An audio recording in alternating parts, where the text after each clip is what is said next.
Olá pessoal, estamos aqui para mais um vídeo com o professor Romilson, pré-candidato a vereador na cidade de Bahia.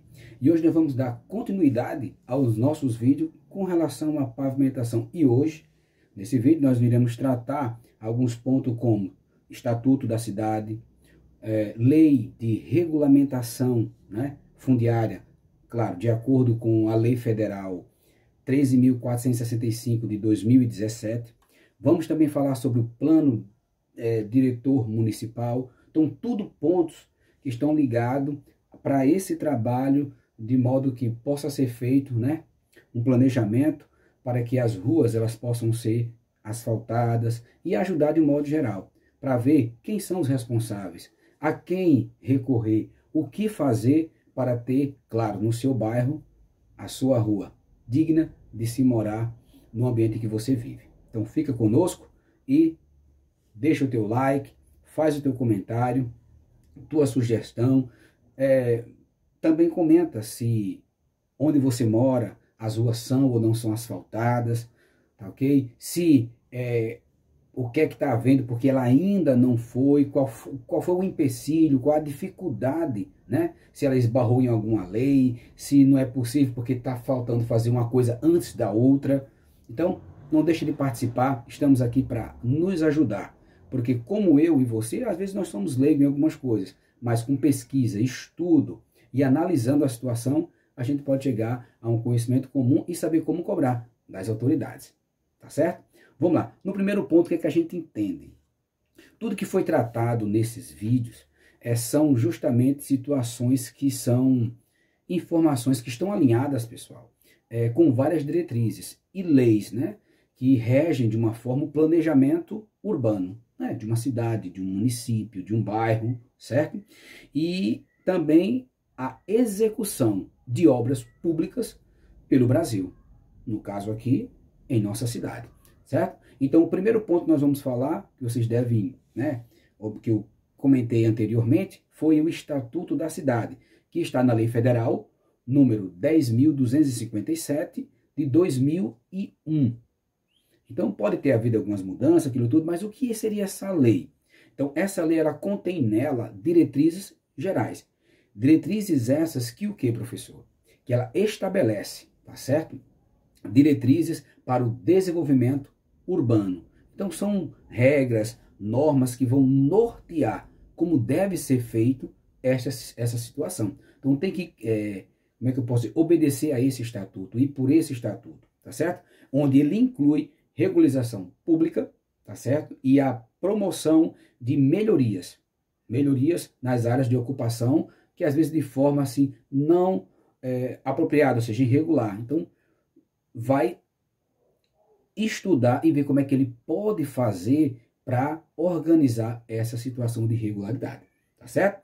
E também tem o instrumento de regularização fundiária. É aí onde entra aqueles instrumentos que como é que eu posso dizer, que é uma especialidade onde a situação urbana ela vai ter uma concessão de uso especial para os fins de moradia. Ou seja, porque não é só, vou tirar fulano, não. Então existe todo um estatuto, então isso a cidade tem que tapar, tem que estudar sobre isso, ver como é que vai ser feita essas situações, tá certo? No segundo ponto nós temos a Lei de Regulamentação Fundiária, que essa lei ela já está, uma lei federal também, e ela é a Lei 13.465 de 2017, então já é bem mais recente, certo? Que aí tem um órgão lá chamado REURB, que é o quê? Que é ele que institui a regularização fundiária urbana, REURB, certo? Que é ele que vai ajudar, vai facilitar, certo? A legalização dessas áreas, que foram ocupadas de forma aleatória. E assim ele vai permitir, naquele espaço, uma infraestrutura mais organizada, certo? E ali ofertar os serviços públicos necessários para aquela área, certo? Outra questão que essa lei ela traz é a classificação. O que seria isso? É dividir, certo? A regularização em REURB S, que aí já vai para a questão do interesse social, ok? E o REURB E, que seria o interesse específico, estabelecendo assim um procedimento para cada caso, né? É aí onde entra aquela questão de a moradia com relação a minha casa, minha vida, tá certo? E outros pontos aí. O terceiro ponto seria o plano diretor municipal, tá certo? Que seria o quê?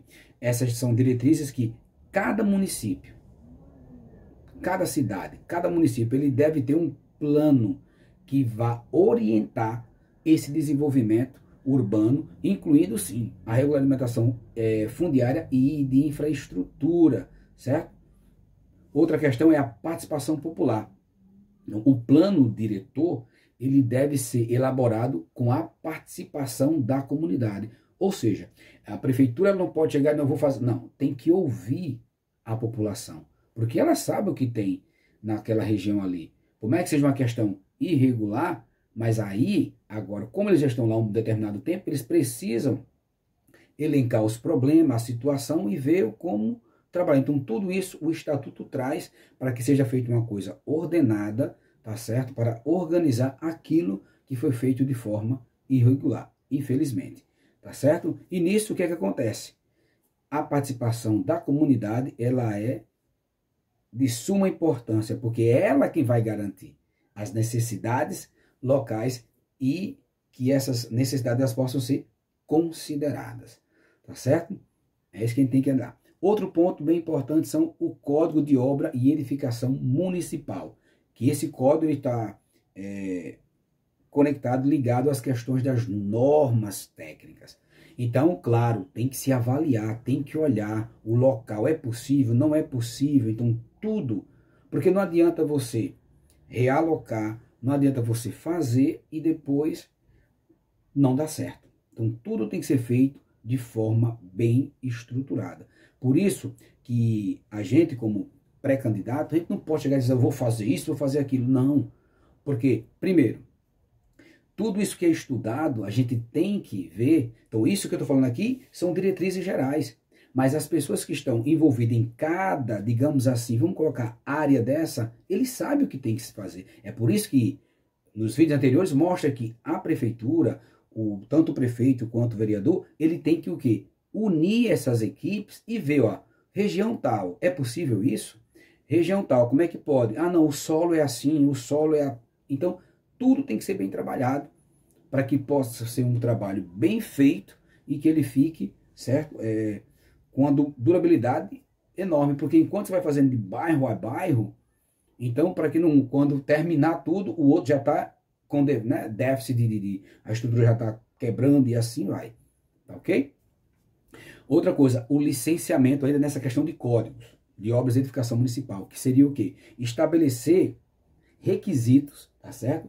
Para esse licenciamento de obras, garantindo que estejam em conformidade com as normas de segurança e sustentabilidade. Ou seja, não é só chegar e fazer. Tem que analisar se vai interferir na questão ambiental. Então, tudo isso tem que ser olhado, tem que ser analisado, tá certo? Então, é bem minucioso isso, não é de uma hora para outra, então tem que ser estudado. Por isso que tem as questões técnicas, tá ok? E aí vem a questão da política, né? O quinto ponto é a Política Nacional de Saneamento Básico. É aí onde a Lei Federal, né, 11.445, de 2007, ela nos diz o seguinte, estabelece assim a diretriz para universalização do acesso a serviço de saneamento básico, que inclui drenagem urbana e a gestão de águas pluviais, essenciais para a viabilidade de obras e calçamento. Então veja, mais uma questão, que tem que ter tudo bem organizado. Então, fazer uma rua não é simplesmente colocar ali os paralelepípedos e beleza. Não, existe a questão de declive, né? Descida, subida, para onde se vai a água, o acesso para a construção. Então tem todo um aparato para se fazer isso. E claro, juntos a gente vai elencar, vai analisar justamente isso. O que não pode é protelar nós entrarmos daqui até 2030, 2050 e as ruas continuam sem pavimentação. Isso é que não dá. Porque projeto tem, leis tem, e por que não está sendo feito. É isso que nós temos que ver, é isso que nós temos que analisar, ok? Outra questão bem importante, muito importante, são as leis de licitações e contrato. É aí onde entra o jogo primordial para termos, primeiro, serviço de qualidade, tempo de entrega e mão de obra qualificada. A Lei Federal 14.133 de 2021, bem recente, ela diz o seguinte: tem que haver transparência e competitividade. Ou seja, e isso vai definir o quê? Para contratações de obras públicas, garantindo transparência e essa competitividade no processo de seleção das empresas executoras. Ou seja, é complicado alguém contratar determinada empresa que ela tem a sua, como é que eu posso dizer? Ela tem a sua área de atuação em uma coisa e ela foi contratada para fazer outra coisa. Isso não existe. Isso não existe. Então tem que ser um trabalho sério, porque nós estamos trabalhando com o dinheiro do povo.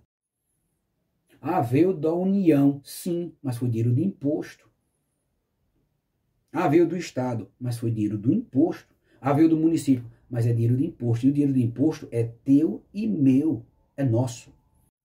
Então, é aí onde está o segredo do sucesso de obras em execução ou a serem executadas. Tá certo?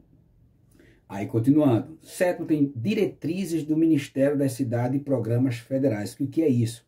Que o Ministério das Cidades, ou órgãos equivalentes, né? Eles oferecem programas de apoio à regularização fundiária e ao desenvolvimento urbano sustentável, como o Programa de Aceleração de Crescimento chamado PAC.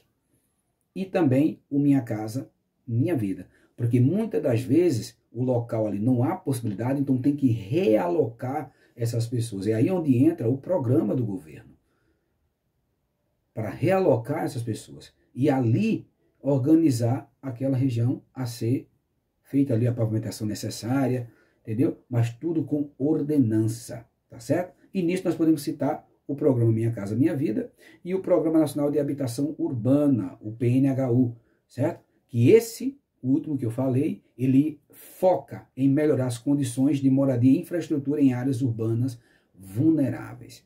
Então veja, há todo um processo.